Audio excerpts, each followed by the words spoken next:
اور حالت یہ ہے کہ اس کا کھانا حرام، اس کا پینا حرام، اس کا لباس بھی حرام ہے، اور حرام غذا سے اس کی نشو و نما ہوئی ہے، تو ایسے آدمی کی دعا کیسے قبول ہوگی؟ آج بہت دعا کرنے والوں کے دل میں یہ سوال پیدا ہوتا ہے کہ اللہ کا وعدہ ہے تم دعا کرو میں قبول کروں گا، تو پھر ہماری دعائیں کیوں قبول نہیں ہوتی؟ السلام علیکم ناظرین کرام، آج کے اس ویڈیو میں ہم پیش کریں گے آپ کے سامنے وہ چند اشخاص جن کی دعائیں کبھی بھی قبول نہیں ہو سکتی۔ جی ہاں، رب تبارک و تعالیٰ ایسے لوگوں کی دعا کبھی بھی قبول نہیں فرماتا ہے، بلکہ ان کی دعائیں ان کے منہ پہ مار دی جاتی ہے، ان کی دعائیں رد کر دی جاتی ہے۔ آج احادیث کے ذریعے آپ کو بتائیں گے وہ کون سے لوگ ہیں۔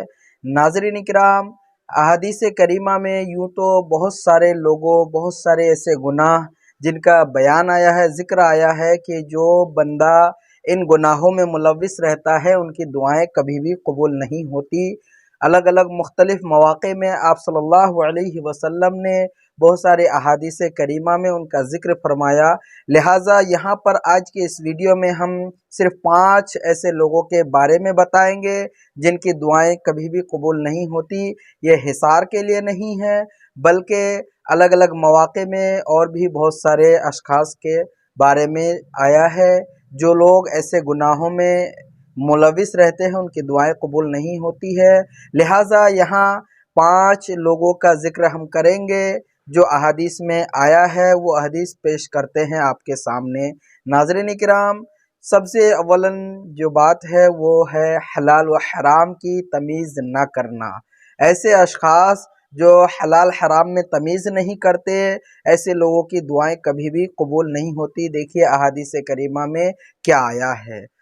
حضور سرور کونین صلی اللہ علیہ وسلم کی ایک حدیث پاک آپ کے سامنے پیش کرتا ہوں، اس کا ایک ٹکڑا پیش کرتا ہوں، کچھ عبارت پیش کرتا ہوں، پھر اس کے ترجمہ اور مفہوم بتائیں گے۔ تو ناظرین کرام، حضور سرور کونین صلی اللہ علیہ وسلم ارشاد فرماتے ہیں وَمَطْعَمُهُ حَرَامٌ وَمَشْرَبُهُ حَرَامٌ وَمَلْبَسُهُ حَرَامٌ وَغُذِيَ بِالْحَرَامِ فَأَنَّى يُسْتَجَابُ لِذَلِكَ، یعنی اس کا کھانا حرام، اس کا پینا حرام، اور اس کا لباس بھی حرام ہے، اور حرام غذا سے اس کی نشو و نما ہوئی ہے، تو ایسے آدمی کی دعا کیسے قبول ہوگی؟ صحیح مسلم کی حدیث ہے، بہت لمبی چوڑی حدیث ہے، اس کے بارے میں آئیے کچھ ڈیٹیل سے بتاتے ہیں مختصراً۔ یہ مذکورہ حدیث ایک طویل حدیث کا حصہ ہے جس کے الفاظ یہ ہیں کہ رسول اللہ صلی اللہ علیہ وسلم نے ارشاد فرمایا کہ اے لوگو، اللہ تبارک و تعالی پاک ہے اور پاکیزہ چیزیں ہی قبول فرماتا ہے، اور اس نے رزق حلال کے متعلق جو حکم اپنے رسولوں کو دیا ہے وہی حکم اہل ایمان کو دیا ہے۔ اس کا ارشاد ہے اے رسولوں کی جماعت، تم حلال اور پاکیزہ غذا کھاؤ اور نیک اعمال کرو، میں تمہارے اعمال کو خوب جانتا ہوں۔ سورہ مومن میں ہے یہ۔ اور اہل ایمان کو مخاطب کر کے فرمایا اے ایمان والو، تم ہمارے رزق میں سے حلال اور پاکیزہ چیزیں کھاؤ، سورہ بقرہ میں ارشاد فرمایا ہے۔ اس کے بعد رسول اللہ صلی اللہ علیہ وسلم نے ایک ایسے آدمی کا ذکر کیا جو طویل سفر کر کے ایک ایسی حالت میں جا رہا ہے کہ اس کے بال پراگندہ، اس کا جسم وہ کپڑے غبار آلود ہیں، اور آسمان کی طرف ہاتھ اٹھا کر دعائیں کرتا ہے اے میرے رب، اے میرے رب، اور حالت یہ ہے کہ اس کا کھانا حرام، اس کا پینا حرام، اس کا لباس بھی حرام ہے، اور حرام غذا سے اس کی نشو و نما ہوئی ہے، تو ایسے آدمی کی دعا کیسے قبول ہوگی؟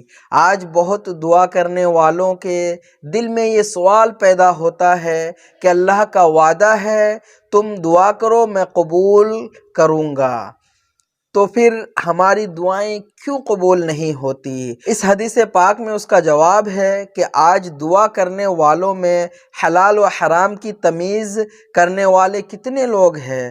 واللہ المستعان، الا ماشاء اللہ۔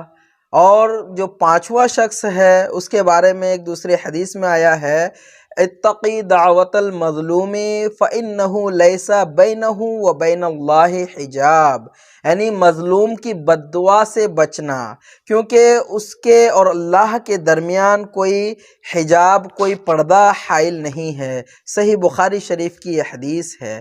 آئیے اس کے کچھ تفصیلات جانتے ہیں۔ رسول کریم صلی اللہ علیہ وسلم نے جب حضرت سیدنا معاذ بن جبل رضی اللہ تعالی عنہ کو گورنر بنا کر یمن بھیجا تو انہیں کچھ ہدایات دی اور فرمایا کہ مظلوم کی آہ و بکا سے بچتے رہنا۔ مظلوم جب بد دعا کرتا ہے تو وہ دل کی گہرائیوں سے نکلتی ہے اور اللہ کے ہاں شرف قبولیت پاتی ہے۔ اللہ اکبر۔ لہذا مظلوموں کی بد دعا سے بچنا بھی بہت ضروری ہے۔ مظلوموں کی امداد کرے جہاں تک ہو سکے، کسی بھی مظلوم کی بد دعا نہیں لینی چاہیے۔ جو ظلم و ستم کے مارے ہوں، جو پریشان حال ہو، کبھی بھی ان سے کسی طرح کی بھی انہیں کوئی تکلیف نہیں دینی چاہیے، انہیں ستانا نہیں چاہیے، ورنہ اس کی دعا اس قدر بلند ہے، اس قدر قبولیت کے درجے تک پہنچتی ہے، گویا کہ رب کے درمیان اور اس کے دعا کرنے کے درمیان کوئی بھی پردہ حائل نہیں ہوتا۔ تو ناظرین اکرام، یہ 5 اشخاص ایسے ہیں جن کی دعائیں کبھی بھی قبول نہیں ہوتی، جن کا کھانا حرام ہو، یعنی وہ حرام طریقے سے غذائیں لاتا ہو اور حرام غذائیں کھاتا ہو، اسی طرح حرام پینے والا، حرام طریقے سے مشروبیات لیتا ہو، اسی طرح حرام لباس کپڑے اوڑھنے والا جو حرام کمائی سے یا حرام طریقے سے کپڑے لاتا ہو تو اس کی بھی دعائیں قبول نہیں ہوتی۔ اسی طرح چوتھے نمبر کا وہ انسان جو کہ اپنی غذا، اپنے خوراک حرام ذریعے سے کماتا ہو، حرام ذریعے سے روزی کماتا ہو، لہٰذا ان کی غذاؤں میں کوئی برکت نہیں ہوتی اور ان کی دعائیں بھی قبول نہیں ہوتی۔ پانچواں وہ انسان جو کہ مظلوموں کی بد دعائیں لیتا ہے، اس کی بھی دعا کبھی بھی قبول نہیں ہوتی۔ لہٰذا حرام اور حلال چیز میں تمیز کرے، جو حلال چیز ہے اسی کو کھائے، حلال طریقے سے روزی کمائے اور رب کے حضور دعائیں کرے، اور جو بھی حرام چیزیں ہیں ان سے توبہ کرے، حرام چیزوں کو ہرگز ہاتھ تک نہ لگائے، بلکہ رب سے ہمیشہ توبہ اور استغفار کرے اور دعا مانگے کہ رب تبارک و تعالی حلال روزی کمانے کی توفیق عطا فرمائے تاکہ ہماری دعائیں بھی قبول ہو جائے، دین و دنیا آسان ہو جائے۔ امید کرتے ہیں آپ کو یہ معلوماتی ویڈیو پسند آیا ہوگا۔ اگر ویڈیو پسند آئے تو اس ویڈیو کو لائک کریں اور چینل کو بھی سبسکرائب کر دیجئے۔ پھر ملتے ہیں اگلے ویڈیو میں اس طرح کے معلومات کے ساتھ، تب تک کے لیے دیں اجازت۔ السلام علیکم ورحمۃ اللہ وبرکاتہ۔